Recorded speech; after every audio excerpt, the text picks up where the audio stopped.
Students, आप सभी का स्वागत है आपके अपने YouTube channel the rising classes पर। जैसा कि आप सभी जानते हैं कि ये जो वीडियो बनाई गई है आपकी 8th क्लास की इंग्लिश सब्जेक्ट के लिए बनाई जा रही है। आपको जो पेपर है बोर्ड का वो कंप्लीट पैटर्न के साथ एक्सप्लेन किया जा रहा है। इससे पिछली वीडियो में हमने बात की थी कि आपका जो पेपर रहेगा 4 भागों में बटा होगा, पहला भाग और दूसरा भाग, दोनों की बात हम पिछली वीडियो में कर चुके हैं। जिन स्टूडेंट्स ने वीडियो नहीं देखी है वो पहले आप पिछली वीडियो देख लो। जो पार्ट फर्स्ट और सेकंड था, जो पार्ट फर्स्ट था हमारा, पार्ट फर्स्ट पेपर में पार्ट फर्स्ट होगा, उसके जो मार्क्स थे हमारे पास होते 7। जो पार्ट सेकंड था उसके मार्क्स थे हमारे 18। ठीक है, 25 मार्क्स। इसका डिस्कशन हम पिछली वीडियो में कर चुके हैं। ठीक है, आज की जो वीडियो रहेगी हमारी उसमें हम बात करें पार्ट थर्ड और पार्ट फोर्थ, मतलब तीसरे भाग की और चौथे भाग की। जो हमारा तीसरा भाग है उसके मार्क्स सबसे ज्यादा, अगर किसी भाग के मार्क्स मिल रहे हैं, आपको नंबर मिल रहे हैं, तो भाग 3 के पूरे 35 नंबर, पूरे 35 नंबर का भाग है आपका भाग नंबर 3। और जो भाग नंबर 4 है वो आपका रहेगा यहाँ पर 20 मार्क्स। ठीक है, तो तीसरा भाग कितने नंबर का है? 35, और चौथा भाग कितने नंबर का है? 20। दोनों के नंबर काउंट करते हैं हम, तो 35 और 20 हो जाते हैं 55, और 25 और 55 हो जाता है हमारे पास 80 मार्क्स। क्लियर है बात? अब जो भाग 3 है उसके अंदर हमारे पास टॉपिक्स कौन कौन से रहने वाले हैं, तो बात करते हैं आज हम पार्ट नंबर 3 की। तो स्टूडेंट्स, हम बात कर रहे हैं हमारे पार्ट नंबर 3 की, भाग 3 की पेपर के। अब यहाँ पर क्वेश्चन कितना आएंगे तो सुनिएगा। यहाँ पर जो क्वेश्चन आएंगे वो पहले पैसेज आएगा। ठीक है, और पैसेज पहला भी पैसेज, ठीक है, पैसेज नंबर फर्स्ट, फिर पैसेज नंबर सेकंड, और उसके बाद में आप पैसेज नंबर थर्ड। 3 तो पैसेज रहने वाले हैं, और तीनों जो पैसेज है आपके 10-10 नंबर के रहने वाले। ठीक है, पहला पैसेज भी 10 मार्क्स का है, दूसरा भी 10 मार्क्स का है, और तीसरा भी 10 मार्क्स। ठीक है, और चौथे में जो है सेंटेंस को सही ऑर्डर में लिखना, वही सही क्रम में जमाना है। जो चौथा क्वेश्चन रहेगा इसका वो रहेगा rearrange the sentence in proper भी आ सकता है और करेक्ट भी आ सकता है। करेक्ट सीक्वेंस मतलब सही क्रम में उसको जमाना, और ये रहेगा आपके 5 नंबर का क्वेश्चन। यानी कि 4 क्वेश्चन है, पहला पैसेज 10 का, दूसरा भी 10 का, तीसरा भी 10 का, और चौथा वाला 5 नंबर का यहाँ पर रहने वाला है। अब बात करते हैं क्वेश्चन नंबर किस हिसाब से चलेंगे, क्योंकि जो पैसेज रहेगा उसको तो वो ए, बी और सी नाम से दे देगा, लेकिन उस पैसेज के अंदर से क्वेश्चन नंबर डालेगा कि क्वेश्चन नंबर 18, 19, 20, 21, 22, 23, इस टाइप से वो क्वेश्चन आपके डालेगा। अब कैसे क्वेश्चन डालेगा उसको लिसन करते हैं अब अगली बार। ठीक है, कैसे? जैसे पेज नंबर फर्स्ट की अपन बात करते हैं, कैसे डालेगा, पेज सेकंड कैसे लिख के देगा, पेज थर्ड कैसे लिखेगा, और rearrange the sentence in correct sequence. इसकी मैं अभी बात कर लेता हूं आप सभी से। 5 सेंटेंस देगा, ये पहला, दूसरा, तीसरा, इस तरीके से 5 सेंटेंस मिलेंगे आपको, चौथा और ये 5वां। 5 सेंटेंस, पांचों को सही सीक्वेंस में जमाना है, यानी कि एक सेंटेंस को सही सीक्वेंस में लिखने के आपको 1 नंबर मिलेंगे। 5 सेंटेंस है, पांचों को सही सीक्वेंस में जमाएंगे आप तो आपको 5 नंबर मिल जाएंगे। और सही सीक्वेंस में जमाना वही जो हमने पिछली वीडियो में बात की थी, अफर्मेटिव, नेगेटिव, इंट्रोगेटिव और इंट्रोगेटिव नेगेटिव, चारों के फॉर्मूला आपके सामने लिखे हुए थे। एक बार और रिपीट कर लीजिएगा उसको, उसी से ये क्वेश्चन भी सॉल्व हो जाएगा। अभी हम जो मेनली बात करेंगे वो हम बात करेंगे हमारे पैसेज की, कि पैसेज कैसे आएगा, उसको सॉल्व आप कैसे कर सकते हो, क्वेश्चन को कैसे समझोगे, पैसेज हल कैसे होगा। ठीक है, तो स्टार्ट करते हैं पैसेज के बारे में। जैसे देखना क्वेश्चन कैसा आएगा पार्ट थर्ड का। सबसे पहले वो ऑप्शन नंबर ए डाल दे, जैसे उसने सेम टू सेम प्रॉपर यही तरीका रहेगा, वो आपको नंबर ए डाल के देगा, और यहां लिख देगा कि read the following passage carefully. Read मतलब पढ़िए, द फॉलोइंग पैसेज मतलब दिया गया पैसेज या गद्यांश केयरफुली मतलब सावधानी पूर्वक, एंड आंसर यानी जवाब दीजिए द क्वेश्चंस प्रश्नों के दैट फॉलो जो कि निम्न है। ठीक है, ऐसे ए नंबर डाल के वो क्वेश्चन आपको लिख के दे देगा। पैसे को ध्यान से पढ़िए और क्वेश्चन के आंसर दीजिए जो आपको दिए गए हैं। ठीक है, फिर आपको पैसे जो लिख के दे देगा। ठीक है, मैं एक छोटा सा पैसेज आपके सामने लिख देता हूं ताकि आपके समझ में आ जाए कि पैसेज कैसे होगा और उसके क्वेश्चंस कैसे आने वाले। ठीक है, तो पैसेज लिख देता हूं। तो देखना स्टूडेंट्स, जैसे एक पैसेज लिखा छोटा सा, क्वेश्चन यही रहेगा कि ए में दे दिया आपने बस read the following passage carefully and answer the question that follow. Read मतलब पढ़िए, द फॉलोइंग पैसेज मतलब दिया गया पैसेज मतलब व्याख्यान, केयरफुली सावधानी पूर्वक, एंड और आंसर मतलब जवाब दीजिए, उत्तर दीजिए, द क्वेश्चन मतलब प्रश्नों का, दैट फॉलो जो कि दिए गए। तो पैसेज पढ़ना पड़ेगा आपको सबसे पहले। बोला ना रीड द पैसेज केयरफुली, पहले पैसेज को ध्यान से पढ़ो। आई स्पॉटेड मतलब मिला, मुझे मिला, इट यानी यह, इन अ जंक शॉप मतलब कबाड़ की दुकान, इन ब्रिडफोर्ड, ब्रिडफोर्ड शहर का नाम है, जानते हो ना, आपका खुद का ही लेसन है आपकी बुक का, the best Christmas present in the world, संसार का सबसे अच्छा क्रिसमस का उपहार, जानते हो ना। पैसे सीन ही मिलेगा आपको। ठीक है, आर रोल टॉप डेस्क, एक डेस्क मिला था। द मैन सेड मतलब व्यक्ति ने कहा, it was early 19th century कि ये जो शुरुआती 19वीं सदी एंड ऑफ और इससे भी पुराना है। आई हैड वांटेड मुझे चाहिए था वन एक, बट लेकिन दे वर फार टू एक्सपेंसिव लेकिन वो बहुत ज्यादा महंगे थे। दिस वन वाज ये था इन अ बैड कंडीशन मतलब एक बुरी स्थिति में, बुरी कंडीशन में। द रोल टॉप जो रोल टॉप था इन सेवरल पीसेस कई टुकड़ों में था। वन लेग एक पैर या एक पाया, क्लम्सली मेंडेड मतलब वो मुड़ा हुआ था। स्क्रोच मार्क्स मतलब उस पे निशान हो रहे थे, ऑल डाउन वन साइड मतलब एक तरफ उसके ऐसे निशान हो रहे थे। ठीक है, ऐसे पैसेज मिल जाएगा। फिर वो क्वेश्चन करें, आप क्वेश्चन कैसे करेगा कि क्वेश्चन नंबर 17 जो कि 16 तक 16 तक पहले भाग में और दूसरे भाग में आ चुके हैं। अब यहाँ पर जो तीसरा भाग है क्वेश्चन नंबर 17 किया जाएगा। ठीक है, नंबर फर्स्ट डाल देगा पहला क्वेश्चन, जैसे मान लो where did the narrator found roll top desk। ये मैंने लिखना मर्जी से क्वेश्चन, कैसा क्वेश्चन दे रहा है, where did मतलब कहां, the narrator found नरेटर को मिला, लेखक को मिला, roll top desk जो रोल टॉप डेस्क कहां मिला था, तो देखो आप आंसर कहां पर है। तो आई स्पॉटेड मुझे मिला था, बोला मिला था, इट यहाँ इन अ जंक शॉप इन ब्रिडफोर्ड, ये रहा इन अ जंक शॉप ब्रिडफोर्ड। इस टाइप से जब 17 जो क्वेश्चन देगा उस 17वें क्वेश्चन में 3 क्वेश्चन देंगे। ये पहला हो गया, ऐसे एक और दूसरा होगा और फिर ऐसे एक और तीसरा। 17वें क्वेश्चन में 3 क्वेश्चन होंगे अंदर। ठीक है, एक 2 नंबर का, दूसरा 2 नंबर का और तीसरा 1 नंबर। ठीक है, कितने हुए 5, मैंने कितने बोले 10 बोले थे। तो ध्यान देना, फिर क्वेश्चन नंबर 17 जब पूरा हो जाए, तीनों क्वेश्चन आ जाए, तो उसी के जस्ट नीचे क्वेश्चन नंबर 18 भी लिखा होगा और जो क्वेश्चन नंबर 18 होगा वो भी इसी पैसेज से सोल्व होगा। ठीक है, यानी कि एक ही पैसेज से 2 क्वेश्चन, 17वां भी और 18वां भी, ऐसे अगले पैसेज से 19वां भी और 20वां भी, फिर अगले से 21वां और 22वां, यानी 3 पैसेज 6 क्वेश्चन और हर क्वेश्चन में 3 क्वेश्चन।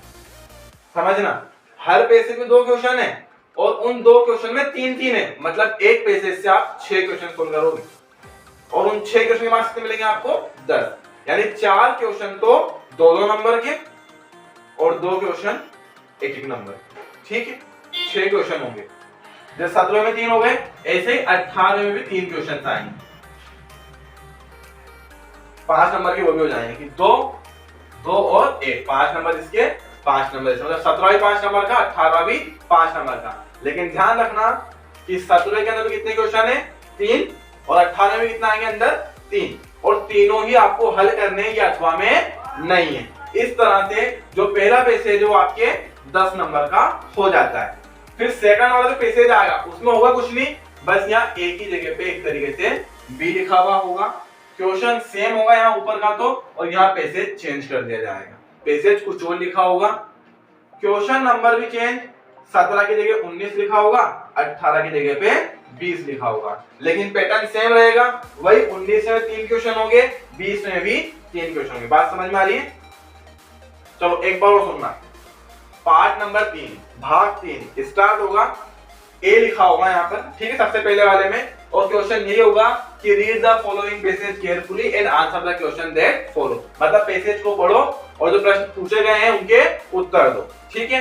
क्वेश्चन नंबर 17 होगा सबसे पहले, यहाँ पर क्या होगा, क्वेश्चन नंबर 17, और 17 के अंदर 3 क्वेश्चन होंगे, 2 क्वेश्चन 2 नंबर के, 1 क्वेश्चन 1 नंबर का। फिर इसी पैसेज के लिए क्वेश्चन नंबर 18 लिखा होगा, और क्वेश्चन नंबर 18 में 3 प्रश्न आएंगे, वही 2 नंबर के और 1 नंबर का, तो 17 भी 5 नंबर का, 18 भी 5 नंबर का, 5 5 10 नंबर हो जाते हैं। और 10 ही नंबर कहां से मिलेंगे, ये जो यहाँ पे ए वाला पैसेज लिखा होगा ना, इस वाले पैसेज से। फिर सेम वही पैटर्न अगले वाले पे लागू होगा, बस वहां बी लिखा होगा, क्वेश्चन नंबर कौन सा लिखा होगा, तो 19वां और 20वां, और वही उनने भी 3 क्वेश्चन लिखे होंगे 5 5 नंबर के। फिर उसके बाद में अगला वाला पैसेज आएगा, वहां पर सी लिखा होगा, ठीक है, 3 पैसेज, तीनों 10 10 नंबर के, वहां भी सेम पैटर्न, सी लिखा होगा, क्वेश्चन सेम होगा, पैसेज चेंज होकर आ जाएगा, लेकिन क्वेश्चन का तरीका वही रहेगा कि यहाँ पर तो लिखा होगा 21 और यहाँ लिखा होगा 22, और वही 21 में भी 3 क्वेश्चन होंगे और 22 में भी 3 क्वेश्चन, मतलब वही कि 2 क्वेश्चन तो 2 नंबर के, 1 क्वेश्चन 1 नंबर का, ये काम 22 के साथ होगा। तो इस तरीके से 3 पैसेज 10 10 नंबर के हो जाते हैं, और आपके 30 नंबर, बेटा 30 नंबर बहुत ज्यादा मायने रखते हैं, 30 नंबर समथिंग, ये मान के चलो आप, आपका 80 का पेपर होना है ना, यानी 8 नंबर की 10% है, 8 चौक 32, यानी समथिंग 40% के आसपास जो आपके मार्क्स हैं वो कहां से आ रहे हैं, सिर्फ और सिर्फ आपके पैसेज से आ जाते हैं। यानी अगर सिर्फ आपने पैसेज भी कंप्लीट कर लिए हैं तो भी आपके कितने परसेंट मार्क्स आ जाएंगे, समथिंग 40% मार्क्स। अब पैसेज को कंप्लीट कैसे करते हैं, पैसेज हल कैसे करना है, क्वेश्चन कैसे समझना है, सबसे पहली बात तो आपको पैसेज को ठीक से पढ़ना पड़ेगा। पैसेज को पढ़ने के बाद अब क्वेश्चन कैसे सोल्व करना है उसकी अपन बात करते हैं, ठीक है। तो हम बात करते हैं पैसेज सॉल्यूशन की, पैसेज सोल्व कैसे होगा। देखो बेटा, पैसेज सोल्व करने के लिए तो पैसेज को पढ़ना पड़ेगा, और दूसरी इंपॉर्टेंट बात, क्वेश्चन को समझना होगा। इंट्रोगेटिव सेंटेंस मिलेगा, प्रश्नवाचक वाक्य, जो 2 तरह से होता है, एक हेल्पिंग वर्ब से और एक मेन वर्ब, सॉरी एक हेल्पिंग वर्ब से और एक WH वर्ड से, प्रश्नवाचक शब्द से। सबसे इजी काम, अगर आप खुशकिस्मत हो डेफिनेटली एक क्वेश्चन हेल्प का मिल जाएगा। देखो अगर सेंटेंस है, क्वेश्चन जो है, क्वेश्चन हेल्पिंग वर्ब, एच मतलब हेल्पिंग वर्ब, पूरा लिख देते हैं, चलो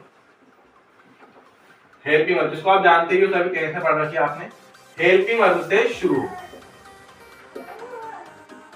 क्वेश्चन हेल्पिंग वर्ब से शुरू हो, तो आंसर जो होगा यस या नो में दिया जाता है। देख लो, अगर क्वेश्चन आपको हे में से मिल जाए, जैसे is your name is Rahul, क्या तुम्हारा नाम राहुल है, तो क्या बोलोगे, हाँ या ना, कि हाँ मेरा नाम राहुल है, या नहीं मेरा नाम राहुल नहीं है। तो अगर क्वेश्चन हेल्पिंग वर्ब से शुरू हो तो आंसर यस या नो में आपको दे देना है, ठीक, काफी इजी सा बात है। पढ़ लेना क्वेश्चन को, पैसेज को पढ़ लेना, यस है या फिर नो है करके इसका आंसर आप दे सकते हो, आपका आंसर कंप्लीट हो जाएगा। एक तरीका तो ये हो गया। एक होता है जो सेंटेंस होते हैं वो प्रश्नवाचक शब्दों से बने होते हैं, जिनको WH वर्ड भी बोला जाता है। अगर उनसे बने हो तो फिर आंसर कैसे दे जाता है। देखो हर एक WH वर्ड का अपना एक अर्थ होता है। अब WH वर्ड क्या होते हैं, प्रश्नवाचक शब्द क्या होते हैं, अगर किसी के माइंड में ये सब चल रहा है तो बस थोड़ा सा रखो, मैं एक्सप्लेन कर देता हूँ। जैसा आपने कभी कभी सुना होगा, व्हाट इज योर नेम, तुम्हारा नाम क्या है। Where are you going, where मतलब कहां, तुम कहां जा रहे हो। व्हेन डिड यू कम, तुम कब आओगे या तुम कब आए थे। इस टाइप से पूछे जाते हैं ना, when, where, how, what, why, ये सब होते हैं WH वर्ड्स या प्रश्नवाचक शब्द।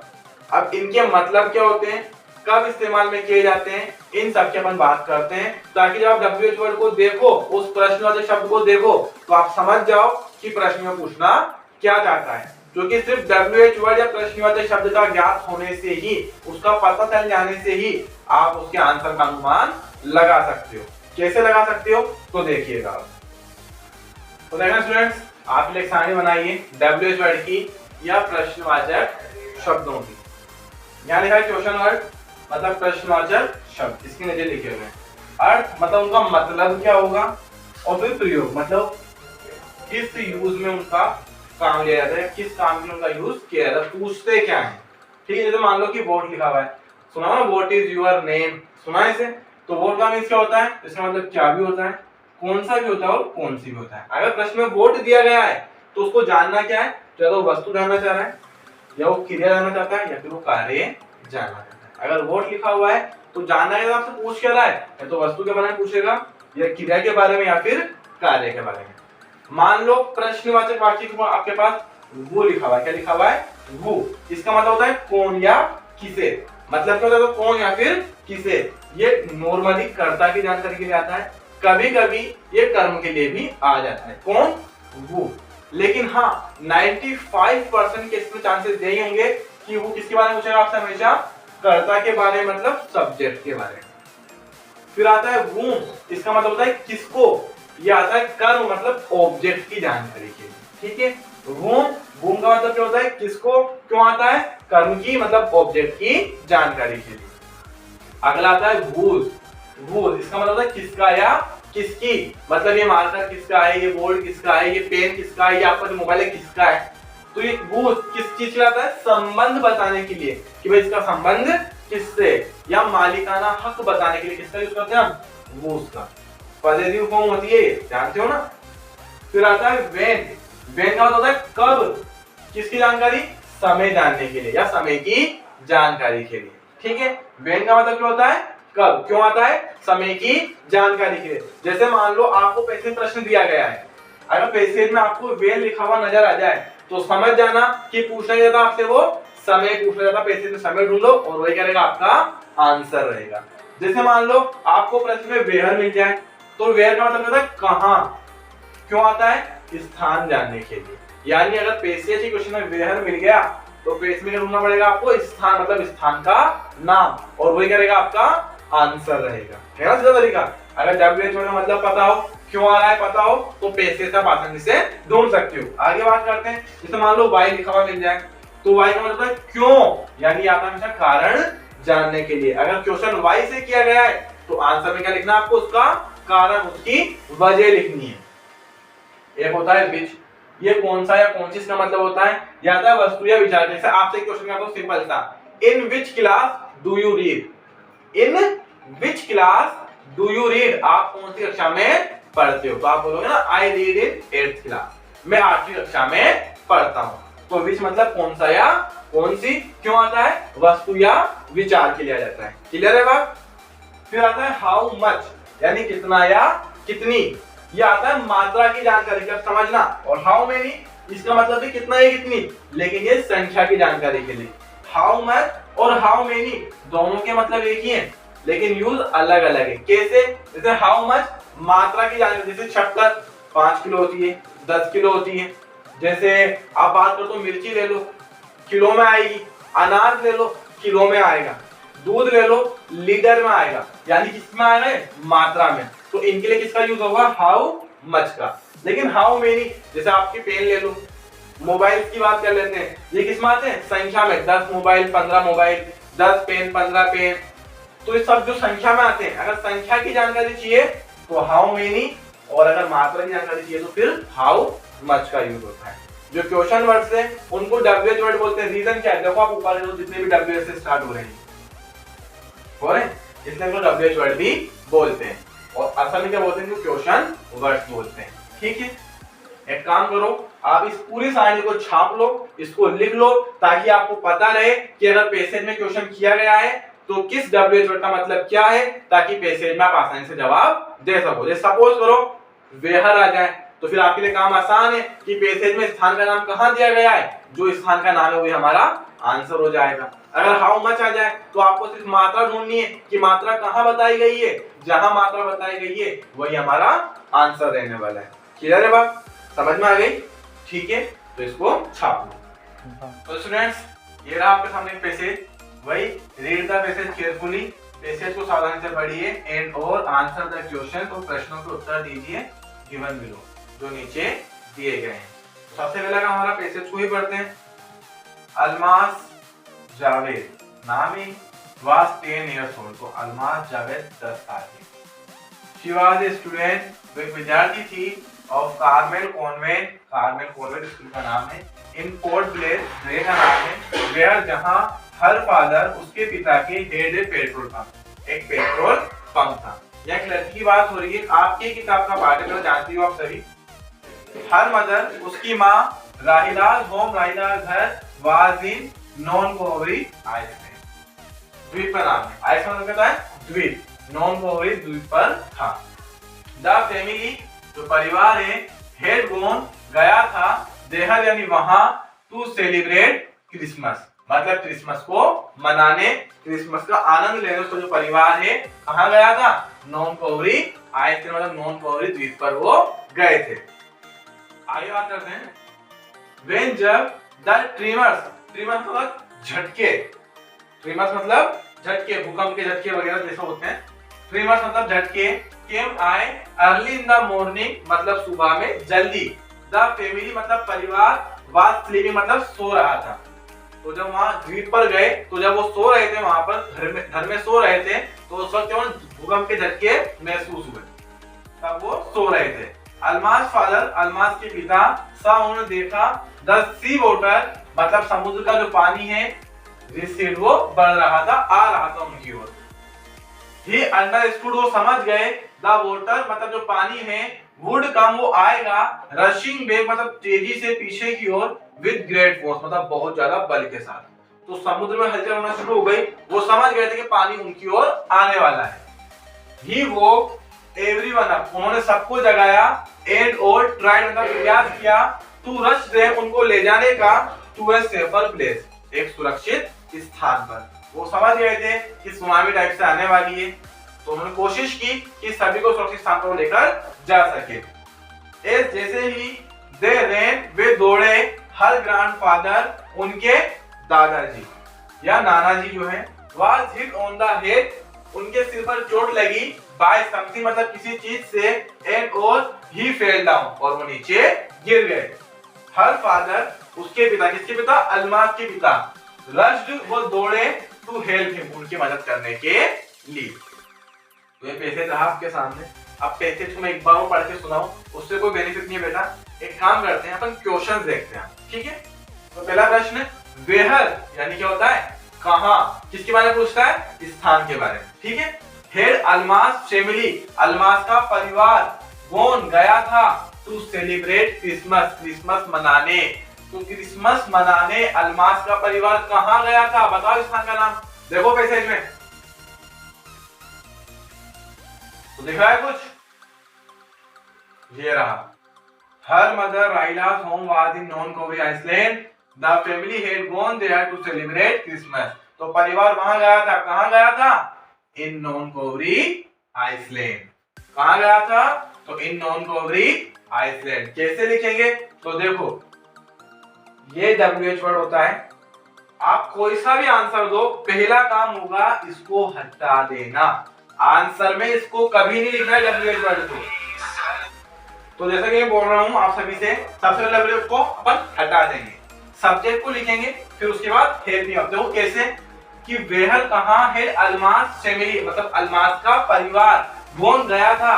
टू सेलिब्रेट क्रिसमस, सेलिब्रेट करने किसको? क्रिसमस। तो लोग कैसा आंसर देंगे? WH को हटाया, सबसे पहले अलमास फैमिली जो सब्जेक्ट हमारा, ये अलमास फैमिली। उसके बाद लिखोगे आपको हेल्पिंग वर्ब, क्या है? हेड। जो हेल्पिंग वर्ब दे रखी है क्वेश्चन में, वही आपको आंसर में भी लिखनी है, अलग से नहीं। तो अलमास फैमिली हेड, फिर मेन वर्ब गॉन। टू कहां गई थी? तो गॉन टू कहां गई थी? नॉन कोवरी आइलैंड।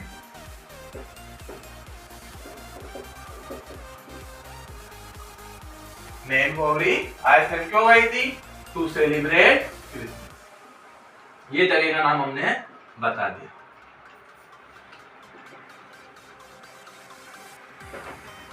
ठीक है। सेकंड देखो, वो रश्द कौन दौड़ा फॉर अलमास, मतलब अलमास के ग्रैंडफादर मतलब दादाजी की हेल्प मतलब मदद की। तो कौन गया था उनकी मदद के लिए?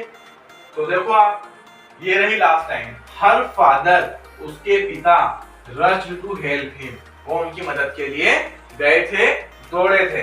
वो हमेशा सब्जेक्ट के बारे में पूछता है, बताया था ना। तो यानी जो आंसर होगा उसी को सबसे पहले, आंसर क्या है? हर फादर, लेकिन हर नहीं लिखे, किसके फादर थे? अलमास के फादर थे ना। तो आंसर में सिंपल सा क्या लिखोगे? अलमास फादर। मैं ये लिख देता हूं, ये अलमास फादर। ऐसा कैसे लिखोगे? Rushed for Almas grandfathers help. Clear है ये बात भी?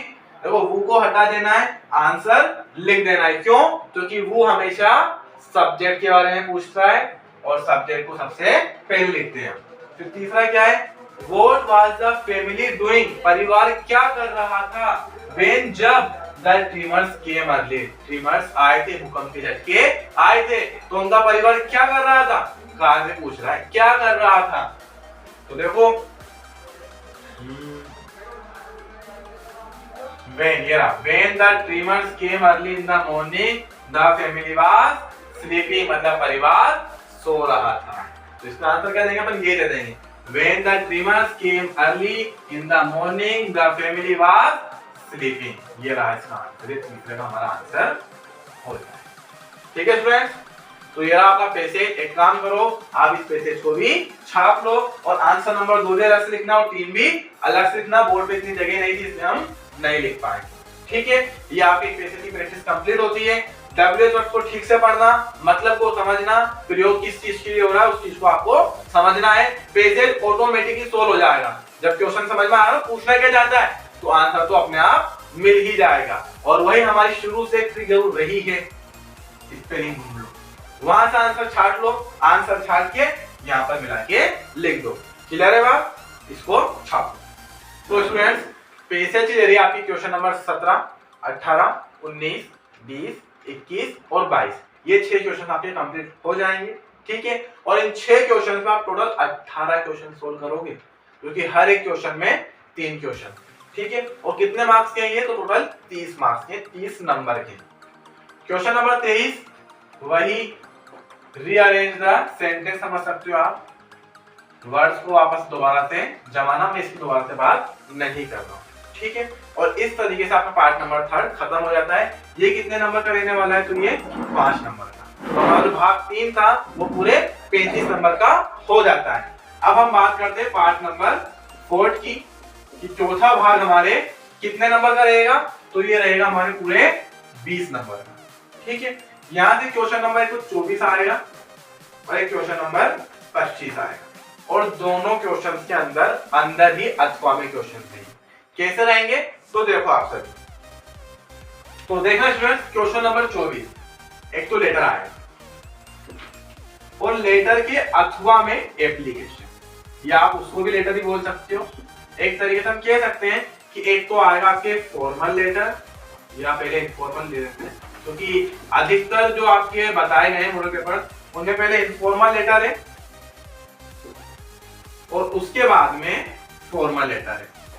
यह मतलब समझना, आपको 2 लेटर दिए जाएं क्वेश्चन के रूप में और 2 में से आपको एक ही करना है। समझदार इतनी मत करना कि दोनों ही कर दो, दोनों में से केवल एक ही करना है और उसके मार्क्स नहीं आपके पूरे 10, यानी 10 नंबर का आपके लेटर रहने वाला है।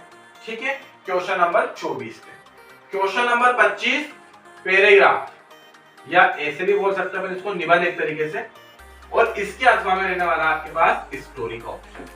या तो आपको पैराग्राफ करना है या फिर स्टोरी करनी है, और इसके भी कितने मार्क्स रहेंगे?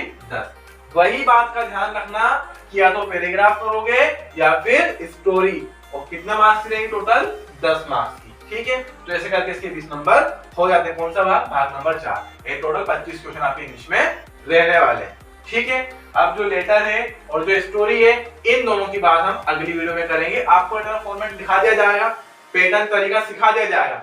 डेफिनेटली लेटर में आपके कितना ही गिरा हुआ बच्चा हो, कितनी कमजोर आती हो, 5 नंबर आपके कहीं नहीं जाएंगे। ये बात आप गांठ बांध लीजिए। ठीक है, और जो पैराग्राफ, जो स्टोरी इंपॉर्टेंट होगी, वो भी आपको अगली वीडियो में बता दी जाएगी। ठीक है, तो मिलते हैं अगली वीडियो में। तब तक के लिए टाटा।